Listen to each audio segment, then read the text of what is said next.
Welcome to another video. Today's problem reads, the radius of a circle is decreasing at a rate of 6 centimeters per minute. How fast is the area and circumference of the circle changing when the radius is 8 centimeters? Now for these related rates problems, like I mentioned, it helps to start by visualizing the information that you're given, which in this case we have a circle that has a radius to be 8 centimeters, and we know that that radius is shrinking at a rate of 6 centimeters per minute. So in 1 minute, the radius will now be 2 centimeters for this circle. And we're asked, when that's happening, how fast is the area and the circumference changing? So how can we do this? Like I said in my previous video, we want to start by listing what we know and what we're asked for in these related rates problems. So what do we know? We know that the radius is 8 centimeters. So we can go ahead and list that. We also know that the rate of change of the radius is negative 6 centimeters because the circle is shrinking. So we can write that down as well.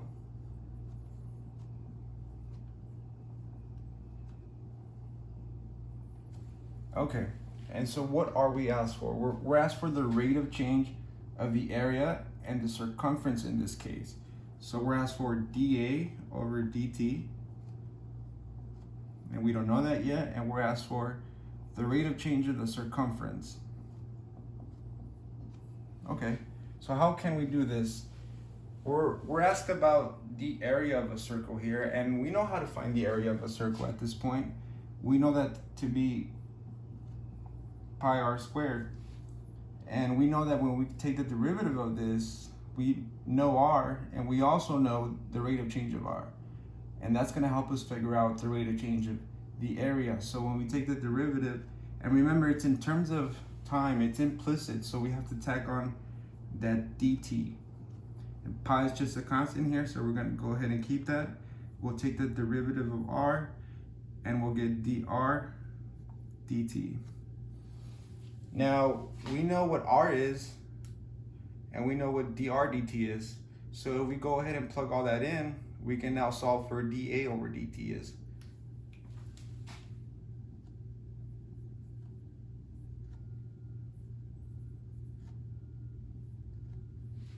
And remember, the rate of change here in this case is negative. So when we plug that into our handy dandy calculator, what we'll get is negative 96 pi. And here the units are important because we are asked the question in units. And area will be denoted as squared. But you can also get that through the arithmetic. We have 8 centimeters per minute. I'm sorry, the radius is just 8 centimeters. And we also, the rate of change is 6 centimeters as well, but because it's a rate, it's per minute. So once we multiply centimeter times centimeter, we'll get centimeter squared over minute. So you'll get that if you carry the units anyways. So that is very important to keep track of what type of units you're using.